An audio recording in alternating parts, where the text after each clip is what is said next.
सत श्री अकाल। टीवी 84 देख रहे सारे दर्शकों का स्वागत है। मैं हरप्रीत कौर ते बुलेटिन की शुरुआत करते हैं हैडलाइनस के नाल। लोक सभा चोणां दा अंतिम पड़ाव दा प्रचार खत्म। प्रधानमंत्री नरेंद्र मोदी ने की 5 साल विच पहली प्रेस कॉन्फ्रेंस विच भी घट ते अमित शाह ही सवालों के जवाब देंदे आए नजर। मोदी का दावा मुड़ बनेगी भाजपा सरकार। नवजोत सिंह सिद्धू बादलों के गढ़ विच गरजे। राजा वड़िंग के हक विच कीतियां रैलियां। बादलों नूं दस्सिया पंजाब के सब तो वड्डे व्यापारी, कहा सारे व्यापारां ते इन्हां ने कीता कब्जा। आप सुप्रीमो अरविंद केजरीवाल ने मंगियां अपने उम्मीदवारों लिए वोटां। पटियाला विच नीना मित्तल के हक विच कीता road show. Captain Amarinder Singh ते विनिया निशाना, कहा कैप्टन ने की वादा खिलाफी। कैप्टन बादलों तो वड्डे कपोड़ी। बादल परिवार खिलाफ अज भी सूबे भर विच होए रोस प्रदर्शन। फाजिलका विच भाई ध्यान सिंह मंड ने कालियां झंडियां नाल बादलों खिलाफ कीता रोस मार्च। लोकां नूं बादल परिवार दा बाईकाट करन दा दिता सद्दा। ते निरंकारी मिशन दिल्ली वालों निरंकारी शब्द का कापीराइट लैण दी कार्रवाई का समुचे पासियों विरोध। श्रोमणी कमेटी प्रधान भाई गोबिंद सिंह लोंगोवाल ने कहा निरंकारी मिशन दिल्ली अजिहियां कार्रवाइयां तो बाज आए। कहा कानूनी माहरां नाल सलाह मगरों की जाएगी कार्रवाई। ते हुण इन्हां खबरां दा विस्तार। लोक सभा चोणां दे 7वें ते अंतिम पड़ाव का प्रचार अज शाम समाप्त हो गया।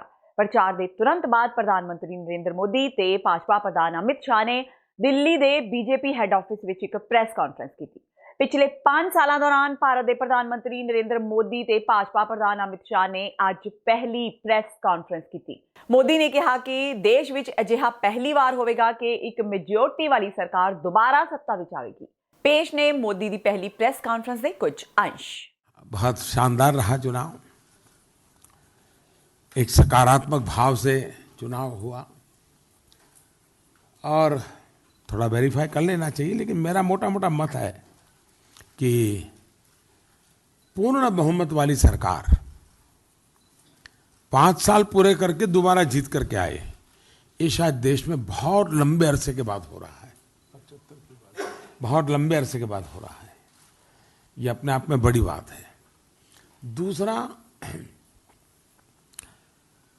तय करके के चुनाव लड़ा गया हो और चुनाव में सरकार बनती हो, वैसा भी बहुत कम हुआ है। बीच में जितनी सरकारें बनी तो परिस्थिति ने जो बना दिया। उसको किसी को 1 साल मिल गया, 2 साल मिल गया, या तो किसी पारिवारिक परंपरा से मिल गया। देश में एक्चुअली जनता के बीच में निर्णय करने का अवसर आया हो और उसमें सरकार बनती हो, ये मौका 14 में मिला और दूसरा मौका अभी 19 में मिल रहा है। कभी न कभी इसका एनालिसिस आपके यहाँ जो पंडित लोग हैं उन्होंने जरूर करना चाहिए। आपको लोगों को तो शायद उतनी स्पेस मिलती नहीं है, आपको तो थोड़ा चीज़ें दे करके दिन गुजारना पड़ता है, लेकिन जरूर जब आप एडिट बोर्ड में मिलने जुलने का मौका मिलता होगा तो जरूर ये बातें आप उनसे कर सकते हैं। लेकिन मेरा बहुत सुखद अनुभव रहा है। सरकार बनना देश की जनता ने तय कर लिया है। हमने भी देश को आगे ले जाने के लिए हमारे संकल्प पत्र में बहुत सारी बातें कही हैं। जितना हो सके उतना जल्दी नई सरकार अपना कार्यभार शुरू करेगी। एक के बाद एक निर्णय करते हुए हम आगे बढ़ेंगे। हमारे सरकार की एक विशेषता जो रही है वो है लास्ट माइल डिलीवरी, और मैं समझता हूं कि ये शायद हिंदुस्तान में गवर्नेंस का नया कल्चर है। लोक सभा चोणां दे प्रचार दा अज आखिरी दिन सी। चोण प्रचार बंद होने तो कुछ घंटे पहला नवजोत सिंह सिद्धू बठिंडा लोक सभा सीट ते कांग्रेसी उम्मीदवार राजा वड़िंग दे हक विच चोण प्रचार करने लई पहुंचे। सिद्धू ने बादलों के गढ़ लंबी तो प्रचार करना शुरू किया। इस मौके उन्होंने बादलों के गढ़ विच बेदबी का मुद्दा चुक्या ते बरगाड़ी विच बेदबी तो बाद बहबल कलां ते कोटकपुरा गोलीकांड लई सीधे तौर पर बादलों नूं जिम्मेवार ठहराया। बेदबी मुद्दे तो इलावा सिद्धू ने सूबे विच नशियां दे मुद्दे बारे भी गल की। विक्रम मजीठिया वाली इशारा करदे उन्होंने कहा कि उस नूं भी ठोक दिओ। उन्होंने कहा कि बादलों ने पंजाब नूं अपनी तकड़ी नाल तोल के बेच दिता। सिद्धू ने कहा कि बादलों ने अपना ट्रांसपोर्ट कारोबार खड़ा करके सरकारी ट्रांसपोर्ट नूं वड्डा घाटा पाया। उन्होंने दस्सिया कि बादलों ने संदीप ते मदोक ट्रांसपोर्ट नूं जबरदस्ती खरीदिया ते दीपक ढाबे ते भी अपना कब्जा कर लिया। सिद्धू ने इल्जाम लगाया कि बादल वड्डे कारोबारी ने जिन्हां पंजाब विच अपना कारोबार पूरी तरह सैट कर लिया है, ਉਹਨਾਂ ਇੱਕ ਤਰ੍ਹਾਂ ਦਾ ਦੋਸਤਾਨਾ ਮੈਚ ਖੇਡਿਆ ਹੈ। ਇਸ ਤੋਂ ਇਲਾਵਾ ਸਿੱਧੂ ਨੇ ਪੀਐਮ ਮੋਦੀ ਨੂੰ ਵੀ ਵਾਅਦਾ ਖਿਲਾਫੀ ਬਾਰੇ ਆੜੇ ਹੱਥੀ ਲਿਆ। ਉਹਨਾਂ ਸਟੇਜ ਤੇ ਵਾਅਦਾ ਤੇਰਾ ਵਾਅਦਾ ਗੀਤ ਤੇ ਡਾਂਸ ਵੀ ਕੀਤਾ। ਧਿਆਨ ਦੇਣ ਵਾਲੀ ਗੱਲ ਇਹ ਰਹੀ ਕਿ ਹਾਲ ਹੀ ਵਿੱਚ ਸਿੱਧੂ ਕਈ ਰੈਲੀਆਂ ਵਿੱਚ ਕੈਪਟਨ ਖਿਲਾਫ ਗੱਲਾਂ ਕਰ ਰਹੇ ਨੇ, ਪਰ ਇੱਥੇ ਉਹਨਾਂ ਸਿਰਫ ਬਾਦਲਾਂ ਨੂੰ ਹੀ ਟਾਰਗੇਟ ਕੀਤਾ। ਇਹ ਵੋਟ ਨੂੰ ਛੋਟਾ ਨਾ ਸਮਝੋ, ਇਹ ਵੋਟ ਸ਼ਹੀਦ ਆਜ਼ਮ ਭਗਤ ਸਿੰਘ ਨੇ ਦਿੱਤੀ ਹੈ ਪਾਉਣ ਨੂੰ ਤੁਹਾਨੂੰ। ਇਹ ਵੋਟ ਰਾਜਗੁਰੂ ਸੁਖਦੇਵ ਨੇ ਦਿੱਤੀ ਹੈ ਪਾਉਣ ਨੂੰ ਤੁਹਾਨੂੰ। ਲਾਲਾ ਲਾਜਪਤ ਰਾਏ ਨੇ ਡਾਂਗਾ ਖਾ ਕੇ ਦਿੱਤੀ ਹੈ। ਜਵਾਹਰ ਲਾਲ ਨਹਿਰੂ ਮਹਾਤਮਾ ਗਾਂਧੀ ਨੇ ਦੇਸ਼ ਨੂੰ ਆਜ਼ਾਦੀ ਦੇ ਕੇ ਦਿੱਤੀ ਹੈ। ਇਹਨਾਂ ਕੋ ਹਰਾਮ ਦੇ ਪੈਸੇ ਬੜੇ ਆ। ਉਹ ਗੁੱਗੇ ਦੇਖੇ ਨਾ, ਗੁੱਗੇ ਦੇਖੇ ਆ। ਉਹ ਜਨਾਨੀਆਂ ਗੁੱਗੇ ਪੂਜਦੀਆਂ ਹੁੰਦੀਆਂ, ਕਈ ਵਾਰ ਦੇਖਿਆ ਨਾ ਤੁਸੀਂ, ਉਹ ਦੁੱਧ ਰੱਖ ਦਿੰਦੀਆਂ ਨੇ ਉੱਪਰ, ਦੇਖਿਆ ਏਦਾਂ ਐ ਰੱਖ ਦਿੰਦੀਆਂ ਤੇ ਰਾਤ ਨੂੰ ਗੁੱਗਾ ਨਿਕਲਦਾ ਕਰ ਕਰ ਕਰ ਕਰ, ਉਹ ਦੁੱਧ ਦੇ ਵਿੱਚ ਮੂੰਹ ਪਾ ਕੇ ਸੜਾਕਾ ਮਾਰਦਾ, ਦੁੱਧ ਅੰਦਰ ਤੇ ਗੁੱਗਾ ਵੀ ਅੰਦਰ। ਠੋਕੋ ਠੋਕੋ ਤਾੜੀ ਠੋਕੋ। ਇਹ ਗੁੱਗੇ ਆ ਗੁੱਗੇ, ਲੋਕਾਂ ਦੇ ਗਲਿਆਂ ਦੇ ਉੱਤੇ ਕਿਰਪਾਨਾਂ ਰੱਖ ਕੇ ਇਹਦੇ ਸਾਲੇ ਨੇ ਸੰਦੀਪ ਟਰਾਂਸਪੋਰਟ, ਮਾਧੋ ਕੇ ਟਰਾਂਸਪੋਰਟ ਕਿਰਪਾਨਾਂ ਰੱਖ ਕੇ ਖਰੀਦੀ। ਸਰਪੰਚਾ ਜੇ ਵੋਟਾਂ ਨਾ ਪਵਾਈਆਂ ਤੇ ਪਤੇ ਪਵਾਵਾਂਗੇ, ਔਰ ਉੱਥੇ ਫਲਾਨੀ ਥਾਂ ਦੇ ਉੱਤੇ ਟਿਕਾਵਾਂਗੇ। ਪੁਲਿਸ ਦਾ ਸਿਆਸੀਕਰਨ ਕਰਕੇ ਲੋਕਾਂ ਦੇ ਜ਼ੁਲਮ ਕੀਤੇ, ਲੋਕਾਂ ਦੇ ਢਾਹ ਵੱਜੇ। ਅੱਜ ਲੋਕੋ ਤੁਹਾਡਾ ਮੌਕਾ ਹੈ। ਢਾਬੇ ਨਹੀਂ ਛੱਡੇ, ਢਾਬਿਆਂ 'ਚ ਵੀ ਇਹਨਾਂ ਦਾ ਹਿੱਸਾ। ਆ ਇੱਥੇ ਤੁਹਾਡੇ ਲਾਗੇ ਢਾਬਾ ਬਠਿੰਡਿਆ, ਕੀ ਨਾਮ ਦਾ? ਦੀਪਕ, ਉਹਦਾ ਦੀਪਕ ਬੁਝਾਤਾ ਇਹਨਾਂ ਨੇ, ਠੋਕੋ ਤਾਲੀ, ਹਨੇਰਾ ਕਰਤਾ। ਉਹਨੂੰ ਕਹਿੰਦੇ ਦੇ ਹਿੱਸਾ। ਜੇ ਪਤਾ ਤੋਂ ਉੱਤੇ ਹੋ ਤੇ ਜੇ ਗੁਰੂ ਦੇ ਸਿੱਖ ਹੋ ਤੇ ਐਤਕੀ ਸਿੱਧੂ ਨੂੰ ਨੰਗੇ ਪੈਰੀ ਬਠਿੰਡੇ ਜ਼ਰੂਰ ਬੁਲਾਏ। ਤਾਂ ਹੀ ਜਿਉਂਦਾ ਰਹੂ ਸਿੱਧੂ, ਤਾਂ ਹੀ ਜਿਉਂਦਾ ਰਹੂ ਪੰਜਾਬ। ਨਹੀਂ ਤਾਂ ਰੋਣ ਦੇਣਗੇ ਥੱਪੜ, ਰਹਿਣ ਜੋਗਾ ਨਹੀਂ ਰਹਿਣਾ। ਇਹ ਮਿਲ ਕੇ ਖੇਡਦੇ ਆ, ਫਰੈਂਡਲੀ ਮੈਚ ਖੇਡਦੇ ਆ। ਇਹਨਾਂ ਦੀ ਅੰਦਰ ਦੀ ਬਾਤ ਹੈ। ਅੱਜ ਚੋਣ ਪ੍ਰਚਾਰ ਦਾ ਆਖਰੀ ਦਿਨ ਸੀ। ਸਾਰੇ ਉਮੀਦਵਾਰਾਂ ਵੱਲੋਂ ਅੱਡੀ ਚੋਟੀ ਦਾ ਜ਼ੋਰ ਲਗਾਇਆ ਗਿਆ। ਇਸ ਦੇ ਚਲਦਿਆਂ ਅੱਜ ਭਾਜਪਾ ਉਮੀਦਵਾਰ ਸਨੀ ਦਿਓਲ ਭਾਰਤ-ਪਾਕ ਸਰਹੱਦ ਨਾਲ ਲੱਗਦੇ ਹਲਕਾ ਭੋਆ ਵਿੱਚ ਰੋਡ ਸ਼ੋਅ ਕਰ ਰਹੇ ਸਨ। ਇਹ ਰੋਡ ਸ਼ੋਅ ਇੱਕ ਲੱਕੜ ਦੇ ਬਣੇ ਪੁਲ ਤੋਂ ਲੰਘਿਆ, ਜੋ ਖੁਦ ਸਰਹੱਦੀ ਇਲਾਕਿਆਂ ਦੀ ਦਾਸਤਾਨ ਖੁਦ ਬਿਆਨ ਕਰਦਾ ਹੈ। ਇੱਥੇ ਇੱਕ ਪਾਸੇ ਹਲਕਾ ਭੋਆ ਵਿੱਚ ਸਨੀ ਦਿਓਲ ਵੱਲੋਂ ਰੋਡ ਸ਼ੋਅ ਕੀਤਾ ਜਾ ਰਿਹਾ ਸੀ, ਉੱਥੇ ਹੀ ਉਹਨਾਂ ਦੇ ਪਿਤਾ ਵੱਲੋਂ ਅੱਜ ਪਠਾਨਕੋਟ ਦੇ ਹਲਕਾ ਭੋਆ ਦੇ ਸਰਨਾ ਵਿੱਚ ਇੱਕ ਰੈਲੀ ਨੂੰ ਸੰਬੋਧਨ ਕੀਤਾ ਗਿਆ। ਮੋਦੀ ਸਰਕਾਰ ਵੱਲੋਂ ਕੀਤੀ ਨੋਟਬੰਦੀ ਤੇ GST ਨੇ ਦੇਸ਼ ਦੀ ਆਰਥਿਕਤਾ ਨੂੰ ਨੁਕਸਾਨ ਪਹੁੰਚਾਇਆ ਤੇ ਬੇਰੁਜ਼ਗਾਰੀ ਵਿੱਚ ਵਾਧਾ ਕੀਤਾ। ਇਹ ਪ੍ਰਗਟਾਵਾ ਰਾਜ ਸਭਾ ਵਿੱਚ ਵਿਰੋਧੀ ਧਿਰ ਦੇ ਆਗੂ ਗੁਲਾਮ ਨਬੀ ਆਜ਼ਾਦ ਨੇ ਕੈਬਨਿਟ ਮੰਤਰੀ ਰਜ਼ੀਆ ਸੁਲਤਾਨਾ ਦੀ ਰਿਹਾਇਸ਼ ਤੇ ਸੰਗਰੂਰ ਤੋਂ ਕਾਂਗਰਸ ਪਾਰਟੀ ਦੇ ਉਮੀਦਵਾਰ ਕੇਵਲ ਸਿੰਘ ਢਿੱਲੋਂ ਦੀ ਮੌਜੂਦਗੀ ਵਿੱਚ ਪੱਤਰਕਾਰਾਂ ਨਾਲ ਗੱਲਬਾਤ ਕਰਦਿਆਂ ਕੀਤਾ। ਗੁਲਾਮ ਨਬੀ ਆਜ਼ਾਦ ਨੇ ਕਿਹਾ ਕਿ ਮੋਦੀ ਸਰਕਾਰ 2014 ਵਿੱਚ ਦੇਸ਼ ਵਾਸੀਆਂ ਨਾਲ ਕੀਤੇ ਚੋਣ ਵਾਅਦੇ ਪੂਰੇ ਨਹੀਂ ਕਰ ਸਕੀ, ਜਿਸ ਕਰਕੇ ਦੇਸ਼ ਵਾਸੀ ਭਾਜਪਾ ਤੋਂ ਖਾਸੇ ਨਾਰਾਜ਼ ਨੇ। ਮੋਦੀ ਦੇ ਕਾਰਜਕਾਲ ਵਿੱਚ ਕਿਸਾਨੀ ਸੰਕਟ ਗੰਭੀਰ ਤੇ ਔਰਤਾਂ ਖਿਲਾਫ ਅਪਰਾਧਾਂ ਵਿੱਚ ਵਾਧਾ ਹੋਇਆ। ਉਹਨਾਂ ਕਿਹਾ ਕਿ ਮੋਦੀ ਸਿਰਫ ਭਾਸ਼ਣ ਦੇਣਾ ਚਾਹੁੰਦੇ ਨੇ, ਉਹਨਾਂ ਕੋਲ ਦੇਸ਼ ਲਈ ਕੋਈ ਪ੍ਰੋਗਰਾਮ ਨਹੀਂ ਹੈ। ਮੋਦੀ ਸਰਕਾਰ ਨੇ ਗੈਰ ਭਾਜਪਾਈ ਰਾਜ ਵਾਲੇ ਸੂਬਿਆਂ ਨਾਲ ਵਿਤਕਰਾ ਕੀਤਾ। ਉਹਨਾਂ ਕਿਹਾ ਕਿ ਮੋਦੀ ਸਰਕਾਰ ਵਿਰੋਧੀਆਂ ਖਿਲਾਫ ED, CBI ਤੇ ਆਮਦਨ ਕਰ ਵਿਭਾਗ ਦੀ ਦੁਰਵਰਤੋਂ ਕਰਦੀ ਰਹੀ ਹੈ। ਮੋਦੀ सरकार ਦੀਆਂ ਨੀਤੀਆਂ ਨੇ कश्मीर बर्बाद करके रख दिता। कश्मीर के हालात क्या है? कश्मीर की तो बर्बाद कर दिया, कश्मीर को तबाह और बर्बाद कर दिया मोदी साहब ने और बीजेपी की सरकार ने। हमारे अभी इमरजेंसी का लिहाज नहीं, मैं ये नहीं कहूँगा इमरजेंसी वाली हालत है, लेकिन बर्बाद कर दिया। आप इनके वक्त में आतंक बढ़ गया, इनके वक्त में सबसे ज्यादा फौजी मरने में लगे, इनके वक्त में सबसे ज्यादा सिविलियन मरने लगे, इनके वक्त में सबसे ज्यादा मिलिटेंसी में भर्ती होने लगी। ਆਮ ਆਦਮੀ ਪਾਰਟੀ ਸੁਪਰੀਮੋ ਅਰਵਿੰਦ ਕੇਜਰੀਵਾਲ ਨੇ ਕਿਹਾ ਕਿ ਦੇਸ਼ ਤੇ ਸੂਬੇ ਵਿੱਚ ਆਪ ਦੀ ਪ੍ਰਚੰਡ ਲਹਿਰ ਕਾਰਨ ਅੱਜ ਪ੍ਰਧਾਨ ਮੰਤਰੀ ਨਰਿੰਦਰ ਮੋਦੀ ਤੇ ਕੈਪਟਨ ਅਮਰਿੰਦਰ ਸਿੰਘ ਨੂੰ ਆਪੋ ਆਪਣੇ ਹਲਕੇ ਦੇ ਗਲੀ ਮੁਹੱਲਿਆਂ ਵਿੱਚ ਵੋਟਾਂ ਮੰਗਣ ਲਈ ਮਜਬੂਰ ਹੋਣਾ ਪਿਆ ਏ, ਜੋ ਅੱਜ ਆਪ ਦੀ ਲਹਿਰ ਅੱਗੇ ਪੂਰੀ ਤਰ੍ਹਾਂ ਝੁਕੇ ਨਜ਼ਰ ਆ ਰਹੇ ਨੇ।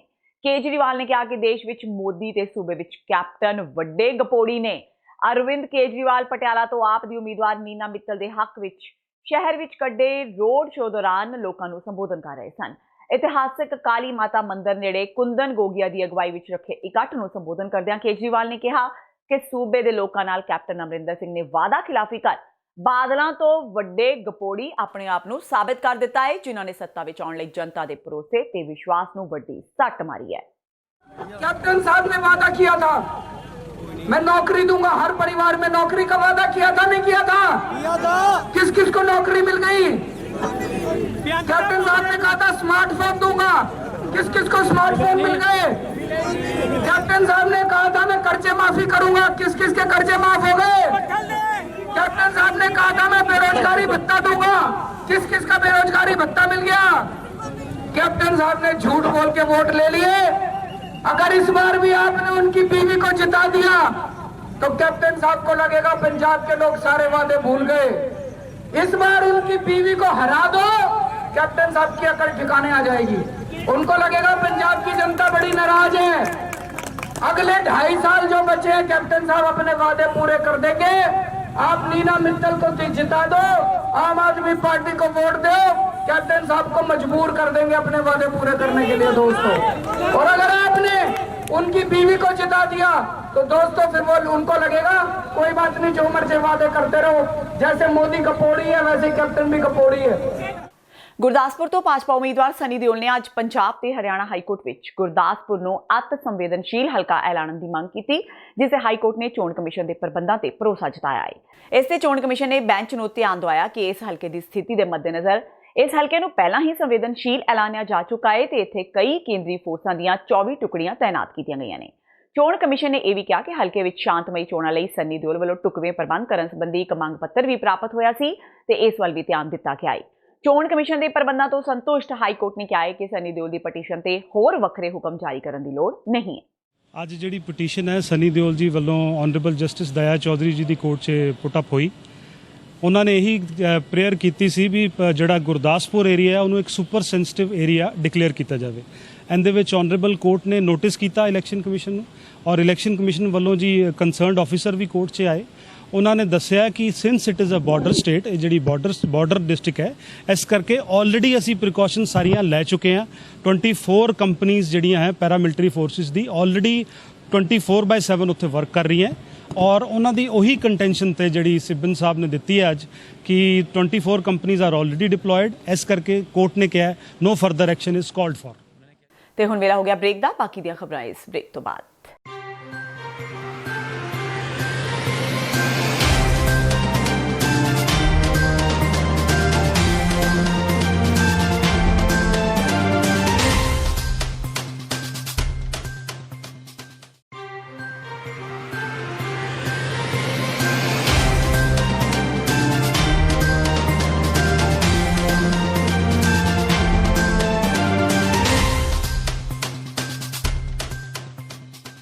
ਬ੍ਰੇਕ ਤੋਂ ਬਾਅਦ ਟੀਵੀ 84 ਦੇ ਖਬਰਾਂ ਦੇ ਬੁਲੇਟਿਨ ਵਿੱਚ ਸਵਾਗਤ ਹੈ। ਵਧਦੇ ਹਾਂ ਅਗਲੀ ਖਬਰ ਵੱਲ। ਸਾਲ 2015 ਵਿੱਚ ਵਾਪਰੀਆਂ ਧਾਰਮਿਕ ਗ੍ਰੰਥਾਂ ਦੀਆਂ ਬੇਅਦਬੀਆਂ ਦੀਆਂ ਘਟਨਾਵਾਂ ਦੇ ਕਸੂਰਵਾਰਾਂ ਨੂੰ ਸਜ਼ਾਵਾਂ ਦਿਵਾਉਣ ਲਈ ਵੱਖ-ਵੱਖ ਸਿੱਖ ਪੰਥਕ ਜਥੇਬੰਦੀਆਂ ਨੇ ਰੋਸ ਮਾਰਚ ਕੱਢਿਆ। ਇਹ ਮਾਰਚ ਫਾਜ਼ਿਲਕਾ ਤੋਂ ਲੰਬੀਵਾਲ ਕਾਲੀਆਂ ਝੰਡੀਆਂ ਲਾ ਕੇ ਸ਼ੁਰੂ ਕੀਤਾ ਗਿਆ। ਇਸ ਮੌਕੇ ਭਾਈ ਧਿਆਨ ਸਿੰਘ ਮੰਡ ਨੇ ਕਿਹਾ ਕਿ ਸ਼੍ਰੀ ਗੁਰੂ ਗ੍ਰੰਥ ਸਾਹਿਬ ਜੀ ਦੀ ਬੇਅਦਬੀ ਦੀ ਘਟਨਾ ਨੂੰ ਲੈ ਕੇ ਸਿੱਖ ਸੰਗਤ ਵਿੱਚ ਰੋਸ ਹੈ, ਜਿਸ ਦਾ ਦੋਸ਼ੀ ਬਾਦਲ ਪਰਿਵਾਰ ਹੈ। ਉਹਨਾਂ ਕਿਹਾ ਕਿ ਸੰਗਤ ਵੱਲੋਂ ਇਹ ਪੰਜਾਬ ਦਾ ਚੌਥਾ ਰੋਸ ਮਾਰਚ ਹੈ, ਜਿਸ ਰਾਹੀਂ ਲੋਕਾਂ ਨੂੰ ਸੁਨੇਹਾ ਦਿੱਤਾ ਜਾ ਰਿਹਾ ਹੈ ਕਿ ਦੋਸ਼ੀਆਂ ਨੂੰ ਵੋਟਾਂ ਨਾ ਪਾਈਆਂ ਜਾਣ। ਉਹਨਾਂ ਕਿਹਾ ਕਿ ਕਾਂਗਰਸ ਰਾਜ ਵਿੱਚ ਵੀ ਸਿੱਖ ਸੰਗਤ ਨੂੰ ਇਨਸਾਫ ਨਹੀਂ ਮਿਲਿਆ ਤੇ ਹੁਣ 19 ਮਈ ਨੂੰ ਸੰਗਤ ਆਪਣਾ ਫੈਸਲਾ ਸੁਣਾ ਦੇਵੇਗੀ। 2017 ਵਿੱਚ ਬਣੀ ਕਾਂਗਰਸ ਸਰਕਾਰ ਨੇ ਆਪਣੇ ਕੀਤੇ ਵਾਅਦੇ ਤਾਂ ਕੀ ਪੂਰੇ ਕਰਨੇ ਸੀ, ਸਗੋਂ ਧੱਕੇਸ਼ਾਹੀ ਕਰਨ ਵਿੱਚ ਵੀ ਕੋਈ ਕਸਰ ਬਾਕੀ ਨਹੀਂ ਛੱਡੀ, ਜਿਸ ਦੀ ਜ਼ਿੰਦਾ ਮਿਸਾਲ ਦੇਖਣ ਨੂੰ ਮਿਲੀ ਜ਼ਿਲ੍ਹਾ ਫਿਰੋਜ਼ਪੁਰ ਦੇ ਹਲਕਾ ਗੁਰੂ ਹਰ ਸਹਾਏ ਦੇ ਪਿੰਡ ਬਾਜੇਕੇ ਵਿਖੇ, ਜਿੱਥੇ ਖੇਡ ਮੰਤਰੀ ਰਾਣਾ ਗੁਰਮੀਤ ਸਿੰਘ ਸੋਢੀ ਦੀ ਧੱਕੇਸ਼ਾਹੀ ਇਸ ਕਦਰ ਵੱਧ ਗਈ ਕਿ ਪਿੰਡ ਵਾਸੀਆਂ ਨੇ ਨਾ ਸਿਰਫ ਲੋਕ ਸਭਾ ਚੋਣਾਂ ਵਿੱਚ ਕਾਂਗਰਸ ਦਾ ਬਾਈਕਾਟ ਕਰ ਦਿੱਤਾ, ਬਲਕਿ ਪਿੰਡ ਦੇ ਬਾਹਰ ਰਾਣਾ ਗੁਰਮੀਤ ਸਿੰਘ ਸੋਢੀ ਦੇ ਨਾਂ ਵੜਨ ਸੰਬੰਧੀ ਪੋਸਟਰ ਵੀ ਲਗਾ ਦਿੱਤੇ, ਜਿਸ ਵਿੱਚ ਸਾਫ਼ ਲਿਖ ਦਿੱਤਾ ਕਿ ਇਸ ਪਿੰਡ ਵਿੱਚ ਰਾਣਾ ਗੁਰਮੀਤ ਸਿੰਘ ਸੋਢੀ ਦਾ ਵੜਨਾ ਬਿਲਕੁਲ ਮਨਾ ਹੈ। ਰਾਣਾ ਗੁਰਮੀਤ ਸਿੰਘ ਸੋਢੀ ਦੀ ਸ਼ਹਿ ਤੇ ਕਸ਼ਮੀਰ ਲਾਲ ਨੇ ਇੱਥੇ ਜੋ ਗੁੰਡਾਗਰਦੀ ਕੀਤੀ ਹੈ ਜਾਂ ਜਿਹੜਾ ਕਬਜ਼ਾ ਕੀਤਾ ਉਹਦੇ ਵਿਰੋਧ ਵਿੱਚ ਪਿੰਡ ਵਾਲੇ ਤੇ ਜਬਰ ਵਿਰੋਧੀ ਸੰਘਰਸ਼ ਕਮੇਟੀ ਉਹ ਲਗਾਤਾਰ ਸੰਘਰਸ਼ ਕਰਦੀ ਆ ਰਹੀ ਹੈ। ਉਹਦੇ ਸਿੱਟੇ ਵਜੋਂ ਹੀ ਇਹ ਬੈਨਰ ਬੰਨਿਆ ਗਿਆ ਤੇ ਵੱਖ-ਵੱਖ ਢੰਗਾਂ ਰਾਹੀਂ ਵੱਖ-ਵੱਖ ਥਾਵਾਂ ਤੇ ਉਹ ਜਥੇਬੰਦੀ ਹੁਣ ਵੀ ਪ੍ਰਚਾਰ ਕਰ ਰਹੀ ਹੈ। ਜਦੋਂ ਤੱਕ ਸਾਨੂੰ ਇਨਸਾਫ ਨਹੀਂ ਮਿਲ ਜਾਂਦਾ ਉਦੋਂ ਤੱਕ ਸਾਡਾ ਸੰਘਰਸ਼ ਜਾਰੀ ਰਹੂਗਾ। ਤੇ ਇਹਦੇ ਵਿੱਚ ਲੋਕਾਂ ਨੂੰ ਇਹ ਵੀ ਦੱਸਿਆ ਜਾ ਰਿਹਾ ਵੀ ਇਹ ਜਿਹੜੇ ਇਹ ਰਾਜਸੀ ਲੀਡਰ ਜਿਹੜਾ ਇਹ ਕਹਿੰਦਾ ਸੀ ਪਿਆਰ ਜਤਾਉਂਦਾ ਹੈ ਪਰਚੇ ਨਹੀਂ, ਇਹਨੇ ਪੂਰੀ ਗੁੰਡਾਗਰਦੀ ਕੀਤੀ ਹੈ। ਇਹਦਾ ਪ੍ਰਚਾਰ ਤੇ ਇਹਨੂੰ ਸਵਾਲ ਵੀ ਕੀਤੇ ਜਾ ਰਹੇ ਆ। ਜਿਵੇਂ ਪਿਛਲੇ ਦਿਨੀ ਚੱਪਾ ਲੀਕੀ ਦੇ ਵਿੱਚ ਵੀ ਸਾਡੇ ਸਾਥੀਆਂ ਨੇ ਇਹਨਾਂ ਨੂੰ ਸਵਾਲ ਕੀਤੇ ਆ। ਅਸੀਂ ਵੱਖ-ਵੱਖ ਢੰਗਾਂ ਰਾਹੀਂ ਇਸ ਜਿਹੜੇ 2 ਦਿਨ ਰਹਿੰਦੇ ਆ ਇਹਨਾਂ ਦੇ ਵਿੱਚ ਵੀ ਆਪਦੀ ਗੱਲ ਇਹਦੇ ਵਿਰੋਧ ਚ ਲਿਜਾਂਦੇ ਰਹਾਂਗੇ ਤੇ ਲੋਕਾਂ ਨਾਲ ਸਾਂਝੀ ਕਰਦੇ ਰਹਾਂਗੇ। ਅਸੀਂ ਆ ਜਿਹੜੇ ਬਾਕੀ 2 ਦਿਨ ਵੀ ਰਹਿੰਦੇ ਆ ਇਹਦੇ ਵਿੱਚ ਵੀ ਸਾਡੀ ਜਥੇਬੰਦੀ ਜਬਰ ਵਿਰੋਧੀ ਸੰਘਰਸ਼ ਕਮੇਟੀ ਵੱਲੋਂ ਆਪਦੇ ਢੰਗ ਨਾਲ ਸਵਾਲਾਂ ਰਾਹੀਂ ਜਾਂ ਹੋਰ ਢੰਗਾਂ ਰਾਹੀਂ ਕਾਂਗਰਸ ਪਾਰਟੀ ਦਾ ਜਿਹਨੇ ਗੁੰਡਾਗਰਦੀ ਕਰਾਈ ਹੈ ਉਹਨਾਂ ਦੇ ਅਸੀਂ ਵੱਖ-ਵੱਖ ਢੰਗਾਂ ਰਾਹੀਂ ਹੁਣ ਵੀ ਭਾਵੇਂ ਸਵਾਲਾਂ ਦੇ ਰੂਪ 'ਚ ਹੋਵੇ ਭਾਵੇਂ ਮਾਰਚ ਕਰਕੇ ਕੀਤਾ ਜਾਵੇ ਉਹ ਅਸੀਂ ਆਪਦਾ ਸੰਘਰਸ਼ ਉਦੋਂ ਤੱਕ ਜਾਰੀ ਰੱਖਾਂਗੇ ਜਦੋਂ ਤੱਕ ਸਾਨੂੰ ਇਨਸਾਫ ਨਹੀਂ ਮਿਲਦਾ। ਭਾਜਪਾ ਉਮੀਦਵਾਰ ਸਨੀ ਦਿਓਲ ਖਿਲਾਫ ਅੰਮ੍ਰਿਤਸਰ ਦੀ ਇੱਕ NGO ਵੱਲੋਂ ਪ੍ਰੈਸ ਕਾਨਫਰੰਸ ਕਰਕੇ ਸਨੀ ਦਿਓਲ ਤੇ ਦੋਸ਼ ਲਗਾਇਆ ਗਿਆ ਕਿ ਸਨੀ ਦਿਓਲ ਨੇ ਨਾਮਜ਼ਦਗੀ ਦਾਖਲ ਕਰਨ ਸਮੇਂ ਜ਼ਿਲ੍ਹਾ ਚੋਣ ਅਫਸਰ ਨੂੰ ਗਲਤ ਜਾਣਕਾਰੀ ਦਿੱਤੀ ਹੈ। ਭਾਜਪਾ ਦੇ ਉਮੀਦਵਾਰ ਸਨੀ ਦਿਓਲ ਨੇ ਆਪਣੇ ਨਾਮਜ਼ਦਗੀ ਪੱਤਰ ਵਿੱਚ ਜਿਸ ਬੈਂਕ ਖਾਤੇ ਦਾ ਜ਼ਿਕਰ ਕੀਤਾ ਹੈ ਉਹ ਅੰਮ੍ਰਿਤਸਰ ਦਾ ਹੈ, ਜਦਕਿ ਸਨੀ ਦਿਓਲ ਦਾ ਨਾ ਤਾਂ ਅੰਮ੍ਰਿਤਸਰ ਵਿੱਚ ਕੋਈ ਘਰ ਹੈ ਤੇ ਨਾ ਹੀ ਉਹ ਪਹਿਲਾਂ ਕਦੇ ਅੰਮ੍ਰਿਤਸਰ ਆਏ ਨੇ। ਅਜਿਹੇ ਵਿੱਚ ਉਹਨਾਂ ਦਾ ਖਾਤਾ ਕਿਵੇਂ ਖੁੱਲ ਗਿਆ? ਸੰਸਥਾ ਨੇ ਕਿਹਾ ਕਿ ਉਹ ਆਪਣੇ ਤੌਰ ਤੇ ਸਾਰੇ ਵੱਡੇ ਉਮੀਦਵਾਰਾਂ ਦੇ ਨਾਮਜ਼ਦਗੀ ਪੱਤਰ ਦੇਖ ਰਹੇ ਨੇ। ਉਹਨਾਂ ਦੋਸ਼ ਲਗਾਇਆ ਕਿ ਸਨੀ ਦਿਓਲ ਨੇ 21 ਕਰੋੜ ਰੁਪਏ ਦੀ ਆਪਣੀ ਪ੍ਰਾਪਰਟੀ ਦੱਸੀ ਤੇ ਉਸ ਤੇ ਹੀ 42 ਕਰੋੜ ਰੁਪਏ ਦਾ ਕਰਜ਼ਾ ਲਿਆ। ਇਹ ਵੀ ਬੈਂਕ ਤੇ ਸਵਾਲ ਖੜੇ ਕਰਦਾ ਹੈ। ਇਸ ਦੇ ਨਾਲ ਹੀ ਉਹਨਾਂ ਕਿਹਾ ਕਿ ਸਨੀ ਦਿਓਲ ਨੇ ਆਪਣੇ ਟੈਕਸ ਵਿੱਚ ਵੀ ਕਈ ਤਰ੍ਹਾਂ ਦੇ ਹੇਰ-ਫੇਰ ਕੀਤੇ ਨੇ। I hereby informed that I have opened a new bank account to be used for election expenditure for 02 Amritsar parliament constituency. ਜਦ ਕਿ ਇਲੈਕਸ਼ਨ ਲੜਦੇ ਪਏ ਗੁਰਦਾਸਪੁਰ ਤੋਂ ਤੇ ਜਿਹੜਾ ਅਕਾਊਂਟ ਖੋਲਿਆ ਉਹ ਖੁਦ ਕਹਿ ਰਿਹਾ ਵੀ ਮੈਂ ਅੰਮ੍ਰਿਤਸਰ ਪਾਰਲੀਮੈਂਟ ਕਨਸਟੀਚੁਐਂਸੀ ਵਾਸਤੇ ਇਹ ਅਕਾਊਂਟ ਖੋਲਿਆ ਗਿਆ। ਅੰਮ੍ਰਿਤਸਰ ਨਾਲ ਉਹਨਾਂ ਦਾ ਰਿਲੇਸ਼ਨ ਕੋਈ ਨਹੀਂ। ਅੰਮ੍ਰਿਤਸਰ ਦੇ ਉਹ ਰਹਿਣ ਵਾਲੇ ਨਹੀਂ, ਅੰਮ੍ਰਿਤਸਰ 'ਚ ਉਹ ਆਉਂਦੇ ਨਹੀਂ, ਰਹਿਣ ਵਾਲੇ ਉਹ ਬੰਬੇ ਦੇ। ਠੀਕ ਹੈ ਜੀ। ਤੇ ਇਹ ਬੜਾ ਵੱਡਾ ਮਿਸਟੇਕ ਆ ਵੀ ਚਲੋ ਇਹ ਉਹਨਾਂ ਨੇ ਤਾਂ ਜਮ੍ਹਾਂ ਕਰਾ ਦਿੱਤਾ ਆਪਣੇ ਵੱਲੋਂ। ਦੂਸਰਾ ਉਸ ਤੋਂ ਬਾਅਦ ਪ੍ਰਸ਼ਾਸਨ ਨੂੰ ਚਾਹੀਦਾ ਸੀ ਕਿ ਜਦੋਂ ਆਪਾਂ ਸਕਰੂਟਨੀ ਕਰਦੇ ਹਾਂ, ਸਕਰੂਟਨੀ ਵਾਸਤੇ ਇੱਕ ਦਿਨ ਡਿਸਾਈਡ ਕੀਤਾ ਜਾਂਦਾ, ਉਹਦੇ 'ਚ ਸਾਰੇ ਉਮੀਦਵਾਰਾਂ ਨੂੰ ਬੁਲਾਇਆ ਜਾਂਦਾ, ਉਹਨਾਂ ਦੀ ਫਾਈਲ ਨੂੰ ਚੈੱਕ ਕੀਤਾ ਜਾਂਦਾ। ਇਹ ਕਾਗਜ਼ ਉੱਥੋਂ ਜਸਟ ਕਰ ਦਿੱਤਾ ਗਿਆ। ਇਹਦੇ ਤੇ ਕੋਈ ਓਬਜੈਕਸ਼ਨ ਨਹੀਂ ਲਗਾਈ ਗਈ। ਦੂਸਰੀ ਗੱਲ ਹੈ ਜੇ ਹੁਣ ਪ੍ਰਸ਼ਾਸਨ ਕਵੇ ਵੀ ਆਪਾਂ ਲਗਾਈ, ਇਹ ਲਾਸਟ ਡੇਟ ਸੀ 29 ਜਦੋਂ ਫਾਰਮ ਭਰਨ ਦੀ ਲਾਸਟ ਡੇਟ ਸੀ, ਉਸੇ ਤਰੀਕ ਨੂੰ ਜਮ੍ਹਾਂ ਹੋਇਆ 29 ਤਰੀਕ ਨੂੰ। ਤੇ ਉਸ ਤੋਂ ਬਾਅਦ ਕੋਈ ਡਿਫੈਂਸ ਦਾ ਮੌਕਾ ਹੀ ਨਹੀਂ ਇਹਨਾਂ ਨੂੰ ਕਿ ਉਸ ਤੋਂ ਬਾਅਦ ਸਕਰੂਟਨੀ ਹੋਣੀ ਹੈ। ਨਾ ਕੈਂਡੀਡੇਟ ਕੋਈ ਫਾਈਲ ਜਮ੍ਹਾਂ ਕਰਾ ਸਕਦਾ, ਨਾ ਉਹਨੂੰ ਕੋਈ ਨੋਟਿਸ ਕੱਢਿਆ ਜਾ ਸਕਦਾ। ਇਹ ਕਹਿੰਦੇ ਵੀ ਠੀਕ ਹੈ ਸਨੀ ਦਿਓਲ ਜੀ ਆਪਣਾ ਸਪਸ਼ਟੀਕਰਨ ਦੇਣ ਵੀ ਵਾਕਈ ਤੁਸੀਂ ਝੂਠ ਬੋਲਿਆ ਤੇ ਜਾਂ ਇਹਦੇ 'ਚ ਸੱਚਾਈ ਹੈ, ਜੋ ਵੀ ਹੈ ਤੁਸੀਂ ਕਲੀਅਰ ਕਰੋ। ਤੇ ਬਾਕੀ ਆਹ ਜਿਹੜਾ ਡਾਕੂਮੈਂਟ ਹੈਗਾ ਨਾ, ਇਹ ਡਾਕੂਮੈਂਟ ਬਹੁਤ ਹੀ ਜ਼ਿਆਦਾ ਗਲਤ ਹੈ, ਸ਼ੇਮਫੁਲ ਐਕਟ ਹੈ ਵੀ ਪ੍ਰਸ਼ਾਸਨ ਵਾਸਤੇ ਵੀ ਤੇ ਸਨੀ ਦਿਓਲ ਉਹਨਾਂ ਵਾਸਤੇ ਖੁਦ ਵੀ। ਇਹ ਖੁਦ ਉਹਨਾਂ ਦੇ ਹੱਥੋਂ ਦਿੱਤਾ ਗਿਆ ਤੇ ਇਹਦੇ ਜੋ ਲਿਖਣ ਦੇ ਆ ਅੰਮ੍ਰਿਤਸਰ ਪਾ ਲਿਆ। ਇਹਨੂੰ ਆਪਾਂ ਐ ਨਹੀਂ ਮਿਸਟੇਕ, ਜੇ ਬੰਦਾ ਅੰਮ੍ਰਿਤਸਰ ਦਾ ਰਹਿੰਦਾ ਹੋਵੇ ਨਾ ਤੇ ਉਹ ਆ ਕੇ ਉੱਥੋਂ ਇਲੈਕਸ਼ਨ ਕਿਤੇ ਦੂਜੀ ਜਗ੍ਹਾ ਤੋਂ ਲੜੇ ਤੇ ਫੇਰ ਤੇ ਗੱਲ ਮੰਨਣ ਜਾਂਦੀ ਹੈ। ਲੋਕ ਸਭਾ ਚੋਣਾਂ ਦੇ ਪ੍ਰਚਾਰ ਦੇ ਅੱਜ ਆਖਰੀ ਦਿਨ ਹਰੇਕ ਪਾਰਟੀ ਨੇ ਆਪਣੀ ਸਿਆਸੀ ਤਾਕਤ ਝੋਂਕ ਦਿੱਤੀ, ਪਰ ਇਸ ਨਾਲ ਆਮ ਜਨਤਾ ਨੂੰ ਕਾਫੀ ਖੱਜਲ ਖੁਆਰ ਹੋਣਾ ਪਿਆ। ਪਾਰਟੀਆਂ ਵੱਲੋਂ ਕੱਢੇ ਜਾ ਰਹੇ ਰੋਡ ਸ਼ੋਅ ਜਨਤਾ ਲਈ ਪਰੇਸ਼ਾਨੀ ਦਾ ਸਬੱਬ ਬਣ ਗਏ। ਆਮ ਆਦਮੀ ਪਾਰਟੀ ਦੇ ਰੋਡ ਸ਼ੋਅ ਕਾਰਨ ਲੁਧਿਆਣਾ ਦੇ ਫੁਹਾਰਾ ਚੌਂਕ ਨੇੜੇ ਇੱਕ ਐਂਬੂਲੈਂਸ ਫਸੀ ਰਹੀ, ਜਿਸ ਵਿੱਚ ਮਰੀਜ਼ ਤੜਫਦਾ ਰਿਹਾ, ਪਰ ਵੱਡਾ ਜਾਮ ਲੱਗਾ ਹੋਣ ਕਾਰਨ ਕਾਫੀ ਦੇਰ ਤੱਕ ਐਂਬੂਲੈਂਸ ਜਾਮ ਵਿੱਚ ਹੀ ਫਸੀ ਰਹੀ। ਇਸ ਮੌਕੇ ਲੋਕਾਂ ਨੇ ਗੱਲਬਾਤ ਕਰਦਿਆਂ ਦੱਸਿਆ ਕਿ ਰੋਡ ਸ਼ੋਅ ਕਾਰਨ ਉਹਨਾਂ ਨੂੰ ਕਾਫੀ ਖੱਜਲ ਖੁਆਰ ਹੋਣਾ ਪਿਆ। ਇੱਕ ਵਿਅਕਤੀ ਨੇ ਦੱਸਿਆ ਕਿ ਉਹਨਾਂ ਦੀ ਬੇਟੀ ਦਾ ਪੇਪਰ ਸੀ, ਪੇਪਰ ਦੇਣ ਤੋਂ ਪਰ ਉਹ ਲੇਟ ਹੋ ਗਈ। ਦੂਜੇ ਪਾਸੇ ਰਾਹਗੀਰ ਵੀ ਪਰੇਸ਼ਾਨੀ ਵਿੱਚ ਨਜ਼ਰ ਆਏ ਤੇ ਰੋਡ ਸ਼ੋਅ ਕਰਨ ਵਾਲੀਆਂ ਪਾर्टियां ਨੂੰ कोसते रहे। कब से आपकी एम्बुलेंस फंसी हुई है यहाँ पे? 5-7 मिनट हो गए जी जब से। ये कहाँ से पेशेंट लेके आ रहे हो? ESI hospital. हाँ जी, ESI हॉस्पिटल। सीरियस है पेशेंट जी? सीरियस है जी। कौन से हॉस्पिटल लेके जा रहे हो? जो रोड है।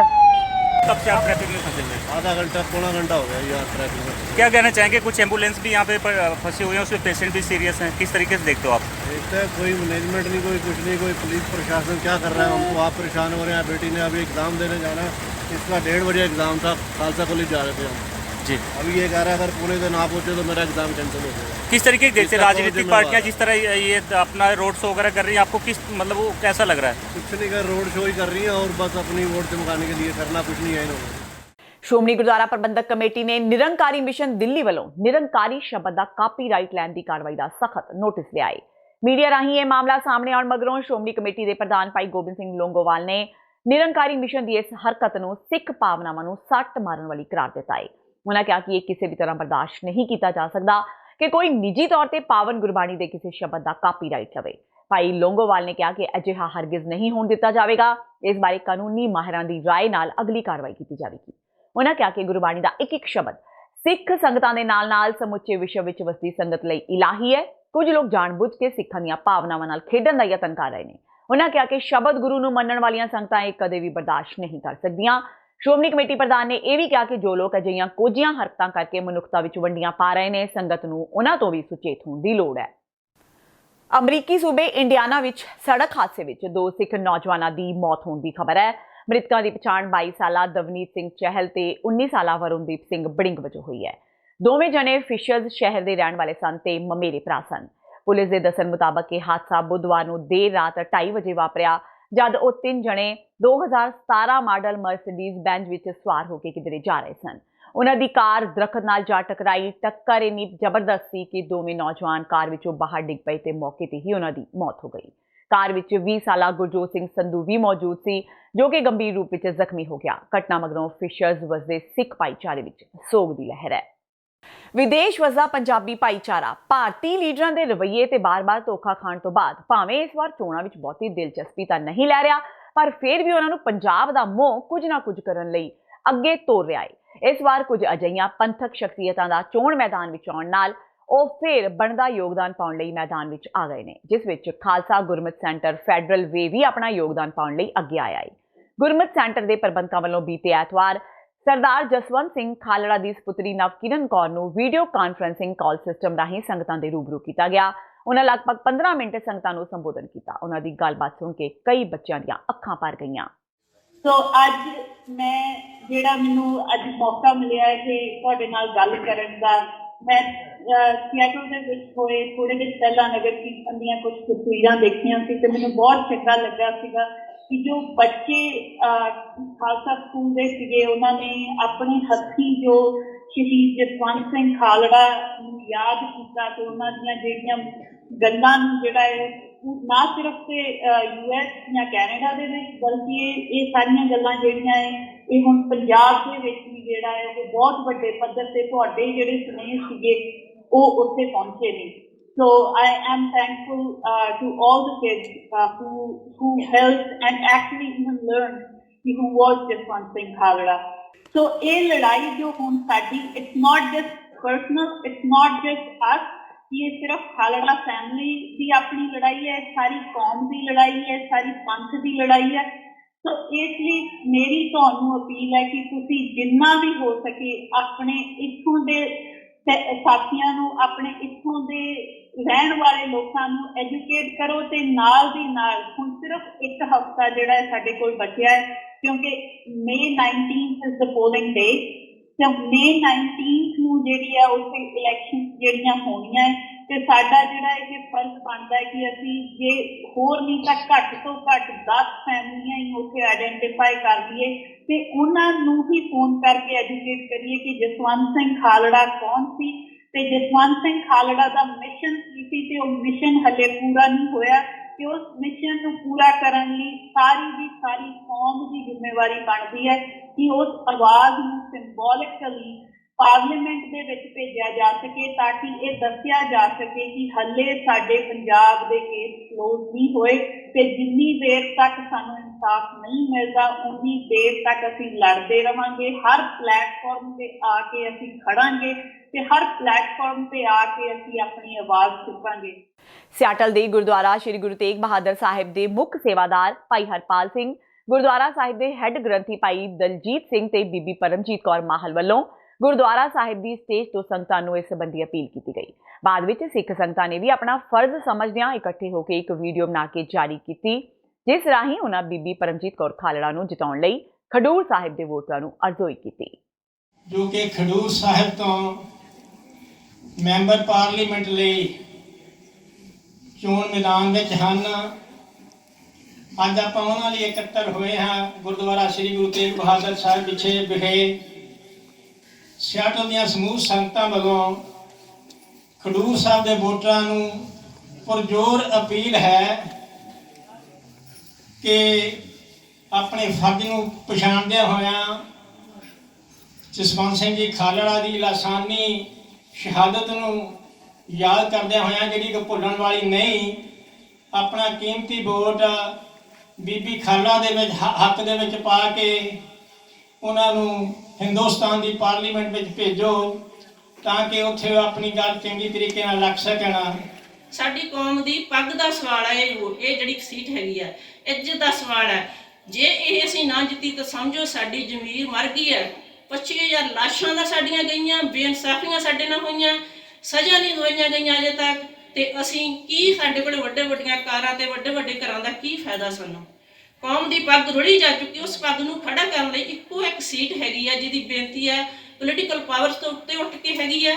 ਸੋ ਇਸ ਸੀਟ ਦੇ ਵਿੱਚ ਤੁਸੀਂ ਸਭ ਨੇ ਆਪਣੇ ਆਪਣੇ ਹਿਸਾਬ ਨਾਲ ਬੇਨਤੀ ਕਰਨੀ ਹੈਗੀ ਆ। ਸੋ ਇਹਨਾਂ ਪਿੰਡਾਂ ਦੇ ਨਾਮ ਹੈਗੇ ਆ, ਅਸੀਂ ਜਿਹੜੇ ਉਹਦੇ 'ਚ ਹਲਕੇ ਆਉਂਦੇ ਹੈਗੇ ਆ, ਝਬਾਲ, ਖਾਲੜਾ, ਭਿੱਖੀਵਿੰਡ, ਤਰਨਤਾਰਨ, ਖੇਮਕਰਨ, ਪੱਟੀ, ਫਤਿਹਬਾਦ, ਹਰੀਕੇ, ਮਖੂ, ਸ਼ਾਹਵਾਲਾ, ਗੋਇੰਦਵਾਲ, ਸੁਲਤਾਨਪੁਰ, ਫੱਤੂਵਾਲ, ਮਹਿਤਾ, ਰਈਆ, ਕਪੂਰਥਲਾ ਤੇ ਕਾਲਾ। ਸੋ ਇਹਨਾਂ ਦੇ ਜਿੰਨੇ ਵੀ ਪਿੰਡ ਹੈਗੇ ਆ ਉਹ ਸਾਰੇ ਖਡੂਰ ਸਾਹਿਬ ਹਲਕੇ 'ਚ ਆਉਂਦੇ ਹੈਗੇ ਆ। ਸੋ ਆਪਾਂ ਸਾਰੇ ਆਪਣੇ ਆਪਣੇ ਫਰਜ਼ ਸੰਭਾਲਦੇ ਹੋਈਏ। 2 ਦਿਨ ਬਾਕੀ ਰਹਿ ਗਏ ਹੈਗੇ ਆ, ਸਮਾਂ ਬਹੁਤ ਥੋੜਾ ਹੈਗਾ। ਸੋ ਸ਼ਾਮ ਨੂੰ 4-5 ਵਜੇ ਤੋਂ ਉੱਥੇ ਦਿਨ ਚੜ੍ਹ ਜਾਂਦਾ। ਆਪਣੇ ਰਿਸ਼ਤੇਦਾਰਾਂ ਨੂੰ ਫੋਨ ਆਪਾਂ ਕਰਨੇ ਹੈਗੇ ਆ, ਉਹਨਾਂ ਨੂੰ ਅਪੀਲ ਕਰਨੀ ਆ, ਭਾਵੇਂ ਆਪਾਂ ਗੁੱਸੇ ਵੀ ਆ ਪਰ ਇਹ ਸਾਡੀ ਕੌਮ ਦਾ ਇਸ਼ੂ ਹੈ। ਜਦੋਂ ਕੌਮ ਦਾ ਸਭ ਮਿਟਾ ਕੇ ਸ਼ਹੀਦ ਕਦੇ ਇਹ ਨਹੀਂ ਸੋਚਦੇ ਮੈਂ ਕਿਹੜੀ ਪਾਰਟੀ ਨੂੰ ਬਿਲੋਂਗ ਕਰਦਾ, ਕਿਹੜੇ ਪਰਿਵਾਰ ਨੂੰ ਬਿਲੋਂਗ ਕਰਦਾ, ਉਹ ਕੌਮ ਲਈ ਸ਼ਹੀਦੀਆਂ ਦਿੰਦੇ ਆ। ਇਹ ਸੋਚ ਕੇ ਮੈਂ ਆਪਣੇ ਗੁਰੂ ਦਾ ਸ਼ਹੀਦ ਹੈਗਾ ਤੇ ਕੌਮ ਦੇ ਲਈ ਕੁਝ ਕਰਨਾ, ਤੇ ਉਹਨਾਂ ਸਾਰਿਆਂ ਨੂੰ ਅਪੀਲ ਕਰਨੀ, ਕੋਈ ਗੁੱਸੇ ਆ ਕੋਈ ਨਹੀਂ ਗੁੱਸੇ, ਸਭ ਨੂੰ ਅਪੀਲ ਕਰਨੀ ਹੈ ਤਾਂ ਕਿ ਉਹ ਆਪਣੀ ਇਹ ਵੋਟ ਜਿਹੜੀ ਸਹੀ ਇਸਤੇਮਾਲ ਕਰਕੇ ਪਾਰਲੀਮੈਂਟ ਦੇ ਵਿੱਚ ਜੋ ਸਾਡੇ ਨਾਲ ਹੋਇਆ ਦੁਨੀਆ ਦੇ ਸਾਹਮਣੇ ਅਸੀਂ ਆਪਣਾ ਪੱਖ ਰੱਖ ਸਕੀਏ। ਸੋ ਇਹ ਜਿਹੜਾ ਵੋਟਾਂ ਦਾ ਜ਼ਮਾਨਾ ਸਾਧ ਸੰਗਤ ਜੀ, ਅੱਜ ਦੇ ਸਮੇਂ ਵਿੱਚ ਇੱਕ ਵੋਟ ਦਾ ਵੀ ਬਹੁਤ ਵੱਡੀ ਕੀਮਤ ਮੰਨੀ ਜਾਂਦੀ ਹੈ। ਨਿੱਕੀ ਜਿਹੀ ਉਦਾਹਰਨ ਕਹਿ ਕੇ ਮੈਂ ਸਮਾਪਤੀ ਕਰਾਂਗਾ। ਇਸ ਸਾਲ ਜਦੋਂ ਸਰਪੰਚੀ ਦੀਆਂ ਚੋਣਾਂ ਹੋਈਆਂ ਹਨ, ਮੈਂ ਕੁਦਰਤੀ ਇੰਡੀਆ ਆਪਣੇ ਪਿੰਡ ਗਿਆ ਹੋਇਆ ਸੀ। ਸੋ ਇੱਕ ਵਾਰਡ ਵਿੱਚੋਂ ਇੱਕ ਮੈਂਬਰ ਖੜਾ ਸੀ, 2 ਮੈਂਬਰ ਖੜੇ ਸਨ। ਉਸ ਵਾਰਡ ਦੀਆਂ ਟੋਟਲ 201 ਵੋਟਾਂ ਸਨ। ਸੋ ਇੱਕ ਮੈਂਬਰ ਨੂੰ 200 ਵਿੱਚੋਂ 100 ਵੋਟ ਪੋਲ ਹੋਈ ਤੇ ਇੱਕ ਨੂੰ 101 ਹੋਈ। 1 ਵੋਟ ਦੇ ਨਾਲ ਉਹ ਹਾਰ ਗਿਆ। ਸੋ ਇਸ ਤਰ੍ਹਾਂ ਸਾਧ ਸੰਗਤ ਜੀ, ਅੱਜ ਲੋੜ ਹੈ ਅਸੀਂ ਜਿੰਨਾ ਵੀ ਯਤਨ ਕਰੀਏ, ਇਹ ਨਾ ਸੋਚੀਏ ਕਿ ਸਾਡੇ ਇੱਥੇ ਕੋਈ ਯਤਨ ਕੀਤਿਆਂ ਕੀ ਬਣ ਜਾਵੇਗਾ। ਜਿੰਨਾ ਵੀ ਅਸੀਂ ਹਿੱਸਾ ਪਾ ਸਕਦੇ ਜ਼ਰੂਰ ਪਾਉਣਾ ਚਾਹੀਦਾ ਹੈ। ਤੇ ਇਹ ਸਨ ਹੁਣ ਤੱਕ ਦੀਆਂ ਖਬਰਾਂ। ਜਾਂਦੇ ਜਾਂਦੇ ਇੱਕ ਵਾਰ ਫੇਰ ਨਜ਼ਰ ਮਾਰਦੇ ਹਾਂ ਮੁੱਖ ਖਬਰਾਂ ਤੇ। ਲੋਕ ਸਭਾ ਚੋਣਾਂ ਦਾ ਅੰਤਿਮ ਪੜਾਅ ਦਾ ਪ੍ਰਚਾਰ ਖਤਮ। ਪ੍ਰਧਾਨ ਮੰਤਰੀ ਨਰਿੰਦਰ ਮੋਦੀ ਨੇ ਕੀਤੀ 5 ਸਾਲਾਂ ਵਿੱਚ ਪਹਿਲੀ ਪ੍ਰੈਸ ਕਾਨਫਰੰਸ ਵਿੱਚ ਵੀ ਉਹ ਘੱਟ ਤੇ ਅਮਿਤ ਸ਼ਾਹ ਹੀ ਸਵਾਲਾਂ ਦੇ ਜਵਾਬ ਦਿੰਦੇ ਆਏ ਨਜ਼ਰ। ਮੋਦੀ ਦਾ ਦਾਅਵਾ, ਮੁੜ ਬਣੇਗੀ ਭਾਜਪਾ ਸਰਕਾਰ। ਨਵਜੋਤ ਸਿੰਘ ਸਿੱਧੂ ਬਾਦਲਾਂ ਦੇ ਗੜ੍ਹ ਵਿੱਚ ਗਰਜੇ। ਰਾਜਾ ਵੜਿੰਗ ਦੇ ਹੱਕ ਵਿੱਚ ਕੀਤੀਆਂ ਰੈਲੀਆਂ। ਬਾਦਲਾਂ ਨੂੰ ਦੱਸਿਆ ਪੰਜਾਬ ਦੇ ਸਭ ਤੋਂ ਵੱਡੇ ਵਪਾਰੀ, ਕਿਹਾ ਸਾਰੇ ਵਪਾਰਾਂ ਤੇ ਇਹਨਾਂ ਨੇ ਕੀਤਾ ਕਬਜ਼ਾ। ਆਪ ਸੁਪਰੀਮੋ ਅਰਵਿੰਦ ਕੇਜਰੀਵਾਲ ਨੇ ਮੰਗੀਆਂ ਆਪਣੇ ਉਮੀਦਵਾਰਾਂ ਲਈ ਵੋਟਾਂ। ਪਟਿਆਲਾ ਵਿੱਚ ਨੀਨਾ ਮਿੱਤਲ ਦੇ ਹੱਕ ਵਿੱਚ ਕੀਤਾ road show. Captain Amarinder Singh ਤੇ ਵਿਨਿਆ ਨਿਸ਼ਾਨਾ, ਕਿਹਾ ਕੈਪਟਨ ਨੇ ਕੀਤੀ ਵਾਅਦਾ ਖਿਲਾਫੀ, ਕੈਪਟਨ ਬਾਦਲਾਂ ਤੋਂ ਵੱਡੇ ਗਪੋੜੀ। ਬਾਦਲ ਪਰਿਵਾਰ ਖਿਲਾਫ ਅੱਜ ਵੀ ਸੂਬੇ ਭਰ ਵਿੱਚ ਹੋਏ ਰੋਸ ਪ੍ਰਦਰਸ਼ਨ। ਫਾਜ਼ਿਲਕਾ ਵਿੱਚ ਭਾਈ ਧਿਆਨ ਸਿੰਘ ਮੰਡ ਨੇ ਕਾਲੀਆਂ ਝੰਡੀਆਂ ਨਾਲ ਬਾਦਲਾਂ ਖਿਲਾਫ ਕੀਤਾ ਰੋਸ ਮਾਰਚ। ਲੋਕਾਂ ਨੂੰ ਬਾਦਲ ਪਰਿਵਾਰ ਦਾ ਬਾਈਕਾਟ ਕਰਨ ਦਾ ਦਿੱਤਾ ਸੱਦਾ।